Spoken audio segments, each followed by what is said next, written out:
Well, I was asked to explain to a customer who bought one of my mega Marvers how to use it. She said the mandrel is in the way, so she probably tried to use it like a press. So I'm going to show you what I do. There are two sides to the Mega Marver. I'll show it pretty soon. One is flat, and that's used basically like a regular Marver. And the other side has an indentation in it. And I have two different models. The initial one was very flat, kind of like a very flat Osebin shaper. And the newer model is deeper for thicker focals. I don't know how deep it is, maybe, I don't know, half an inch or so. And it makes monster focals, but the flat side is the same. So I'm going to demonstrate how to make a bicone using the flat side. And then I'm going to add some glass and use the deeper side to make it more into like an olive shape bead. So I'm just adding glass. This is about 1.5 inches wide. I don't want to make it too big. The limit to the size of the length of the bead you can make with this is probably about 2 inches. So when I make a bicone, no matter what shaper I use, I start out making a barrel, and then I build up another layer, and I'm building kind of like a step pyramid. So I hope you all know what a step pyramid is. I used to live in Egypt, so it's kind of the terms that I'm thinking of, but you can also think in Mayan or Inca structures. So, and then I make a third one. And since I want to make kind of a very skinny bicone, that's all the glass I'm going to add. So maybe like a little bit more in the center. And one of the important things when making a long bead is that you shape one side at a time. So I'm heating the left side and kind of hold it at a slight angle and shape it, focusing on the left side of the bead. So I want to get a nice end here. So you can see it's a nice end. Sorry I didn't clean my table for this little video, but I'm a little bit in a hurry. I'm leaving on a road trip to Mount Rushmore and Buffalo, New York to teach a class at Expressive Glass. So now I heat the right side. And I'm sorry that I can't be much in the picture because I'm using my phone and I have that taped to a didymium shield, so I'm kind of hanging halfway off the table here myself. So so I have both sides. The right side is a little bit slimmer. I have the tendency to do that, and then I give some heat to the center, even out the heat, and maybe, you know, in order to get this matching, I'll shape the left side a little bit, and there you go. Now, to make this bigger, I add another row of glass. Again, I'm coiling it around, starting somewhere on the left. And the slower you add this glass, the slower you move, the more glass you will leave behind. So I get a nice juicy layer here.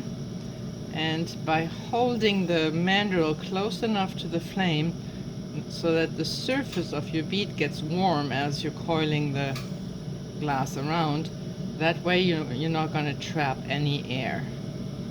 That's just a little trick. If you work too cold at this stage, you might trap air. This way, glass moves a little bit around. You're shoving it around as you're applying the next layer a little bit. That's no big deal. So I try to get about to the same end here. Oh, I hate letting this go to waste. So I'm going to put something on this bead. So if you're only interested in the shaping process, you can stop watching. I don't know. I'm going to just make like an end of the day bead. And so this is, see, this was the flat side of the Marver. This is the concave side. And again, one side at a time. And you don't need to hold the bead straight into your Marver. So what I typically do is just shape one side, roll it in the edge of the marver, and there's a little song going. That means I'm getting a text message. Now I do the other side. Again, you want to let the first side cool off, because if you keep the whole thing hot, the glass will go where the heat is the highest, and then you lose, which is in the center, and you will lose your nice end. So this is about as small as you can make the bead, and still see it's not even really deep enough at this end to be affected by the marver. So I need to add a little bit more glass. Sorry about that, but you see when it, if you roll it in the marver and nothing happens, that just means you don't have enough glass. So add a little bit more, especially to the end here. And there you go. That should be enough. A little bit more for good measure. And let's see, what are we going to put on this thing? What about a frog? I don't have a lot of frog material on my table.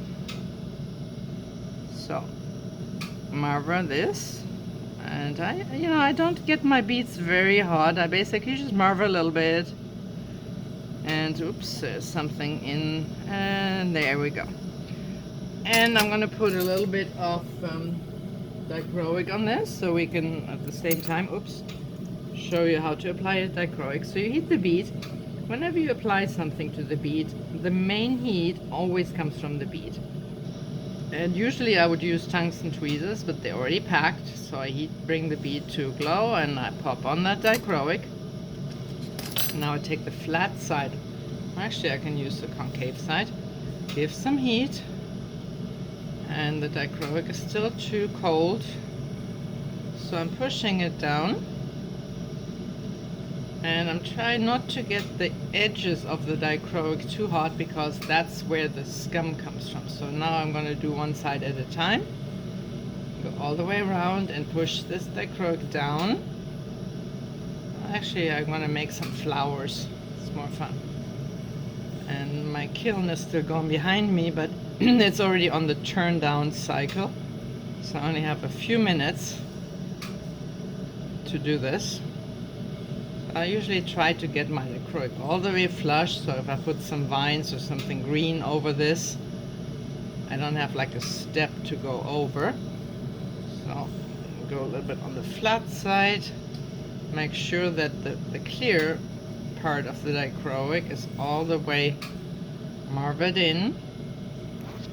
And when you do something like this, where you want to really move glass, the brass is a much better material than, let's say, a regular graphite shaper, because the brass moves glass much more. So taking a green stringer, this is one of my favorite greens, it's called light olive. It's ornella glass that I picked up in Germany a few years ago, and I'm running low. There's a little bit scum on the dichroic, so I'm just going to go right over that. And now again I'm using the marver to make sure that this stringer is attached. I kind of want to melt it in mostly. So by having a marver that is curved, it's much faster than doing this on a flat marver, because you just touch much more of the stringer.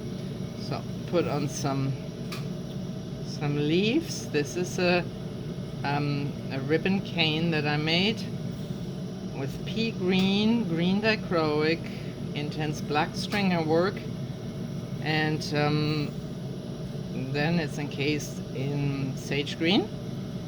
Typically when I make leaves with this, I'm making it, I'm pre-shaping the leaves, and that is shown in my calendar of this year, which unfortunately I'm sold out of. So attach all these leaves.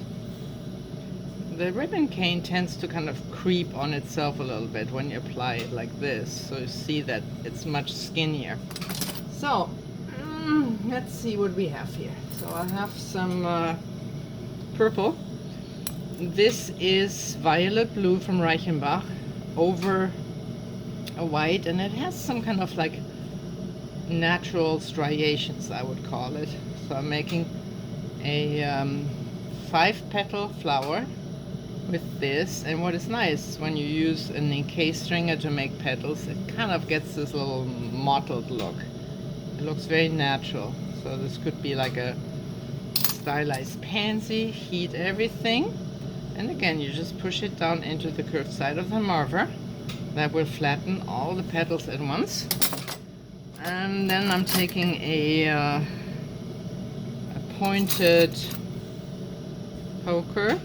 I don't even have any of my own pokers, and because when you make a flower with round petals, the only way that you can get the petals to come together in the middle is either poking the flower like we typically do, or manually moving the glass to the middle. You can either do this using a tool, or you can use a stringer. So I'm gonna put like a little stamen thing in the middle here, and I'm doing this looking at my hot plate and what I have here. Oops, or I don't have any more. Let's see what else I've got. Ah yeah, so this one here is a little black. It's a black rod. I encased it in clear and put some white stripes on it, so I can put this into the center. And now I flatten it a little bit, and I put a tiny dot of clear, because I have 3 options. I can leave it as is, I can poke it in the center and bring the white stripes to the center, or it looks a little bit more stamen-like, put that clear on and then push it down, and that will bring the white stripes outwards. Like this. See? It's a little blah. So I'm going to use the poker, and because there's too much black now, so heat up this Marini and poke it in the center. And that will give a nice little, and then I put a purple stringer, and I put like a little purple dot in there. There we go. Now I'm just using stuff that I have on my table. So this is orange with dark red stripes encased in transparent orange. Oops, and I lost a little piece of stringer down there, no big deal. So now I'm going to make on a swipe flower. This is what Kristen Franzen Orr is famous for. Stringer broke off, no big deal. I just grab it and pull the petal back. And I don't want this broken off part. So I melt this off. Keep the bead warm at all times, and I make a 3rd swipe. There. Flatten all of this, and then I take my tiny tweezers and bring all these together in one point. And then this is a stamen cane. It is clear, encased in dichroics, green dichroic. It's white filigrana, so I'm making like a little stamen. And I'm making another layer of petals, but just to change it up a little bit, I'm using a slightly lighter color. So I'm gonna go over the side, 2 little swipes over the center. Dolly A. Alice, if I'm pronouncing this right, makes some really cool beads that way, with kind of like sculptural flowers. So I got that, and now I'm pulling off the end here, kind of condense it into something nice, and then I'm taking the same stringer that I used for the vines and make like this little calyx thing here and attach it to the stringer. So heat that up, pull it down a little bit more, and there, it blends into the stringer. Now I'm gonna make an orchid. So I have another, this is again Reichenbach glass. There's an article on how to use this because it's 96 on my website. So This is heliotrope. So I make a swipe up, swipe to the left, swipe to the right, because there are intense black stripes on this. You don't want to get this too hot. And this is the lower petal. Again, take the Marver, flatten everything a little bit, because orchids often have pointed leaves on the left, so I'm heating that a little bit, and then I pull it out to a very gentle tip there. And that lower petal is a little bit small, so I'm taking some, you kind of see the point of having a mess on your table, because everything is right at your fingertips.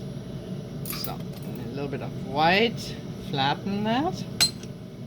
And now I'm taking a light purple.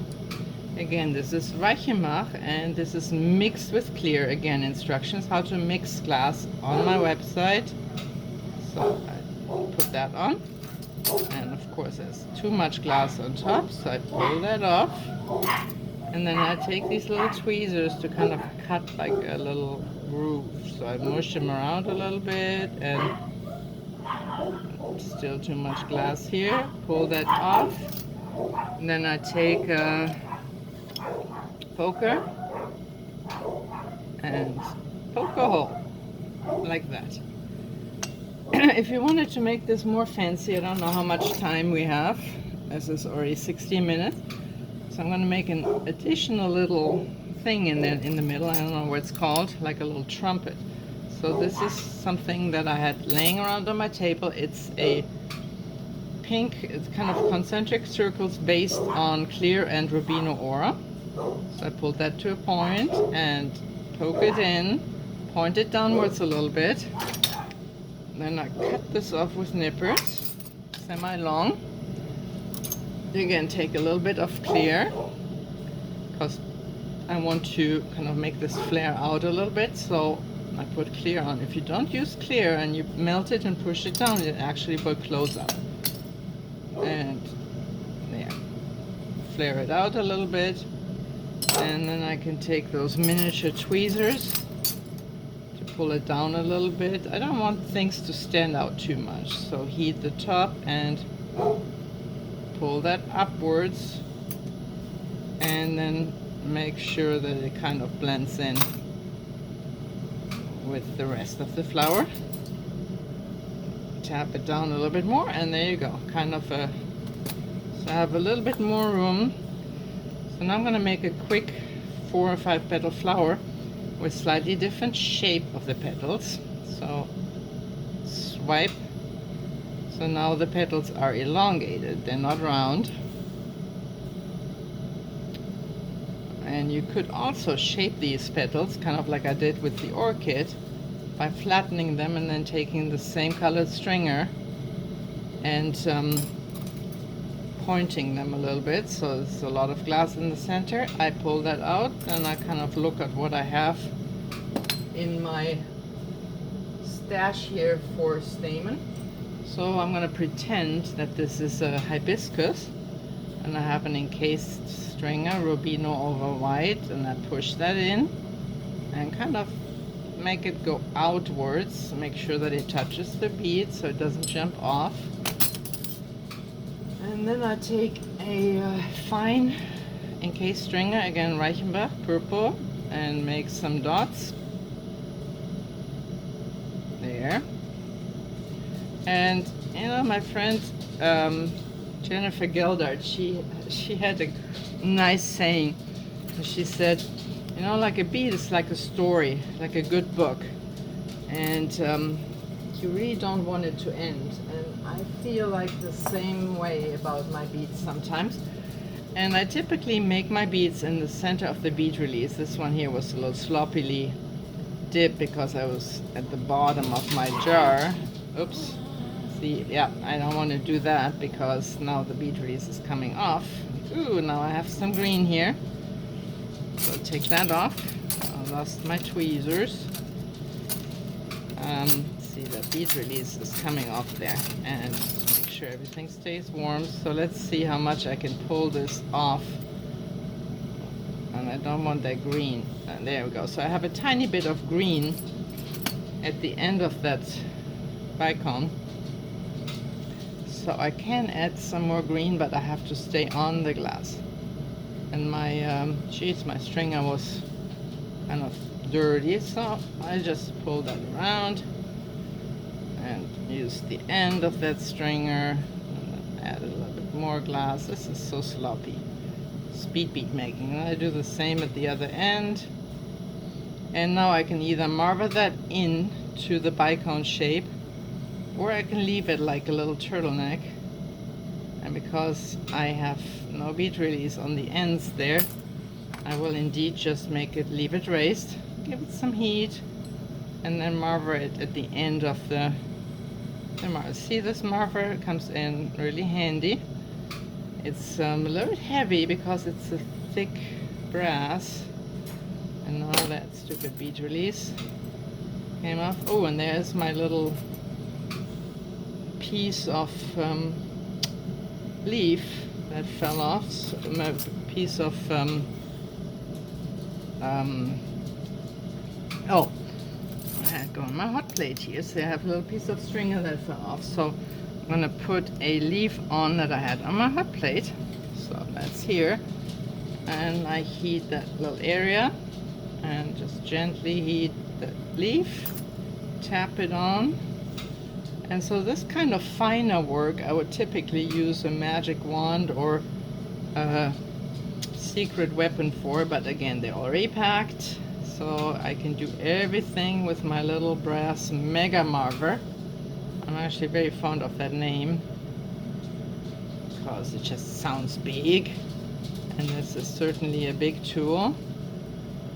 And but I like that the ends, you know, the sides are kind of thick, so you can really do some serious marvering with this and use all sides.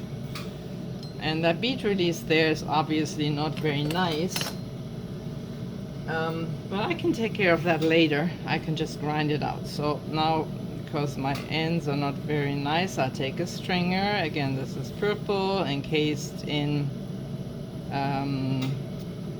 heliotrope. No, it's white, encased in Reichenbach heliotrope.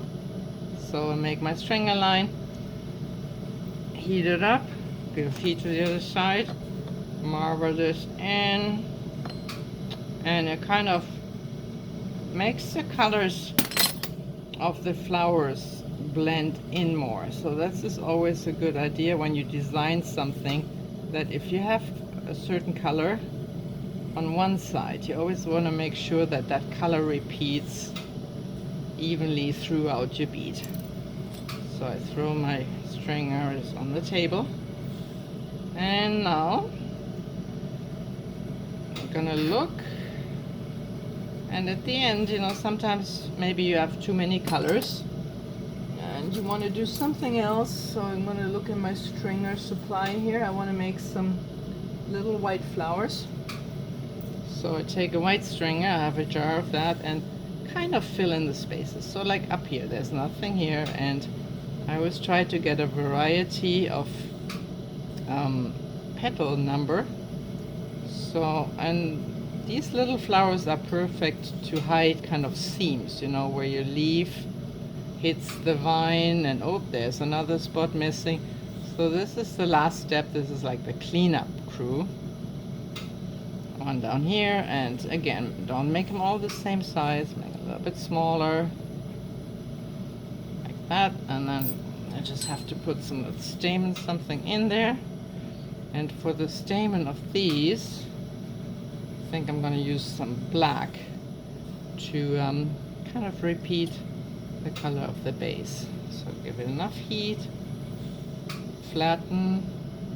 Sometimes you have to go around, flatten a little bit more than once, because if you heat these dots, because they're small, they tend to ball up again. So here's some intense black stringer, little dot there, little dot here. So this picks up the color of the base and makes the whole thing kind of look more, how do you call that, kind of organized. There. Tap. Heat everything up. Make sure there's I don't like this area here where I made that green, so I heat it up and I just take the tweezers to pull out some of that stringer and pull it back onto the vine. All right, there you go. There's little orchids, hibiscus, fantasy flower. It's a passion flower, and that goes in the kiln. And that was it. Thank you so much for watching.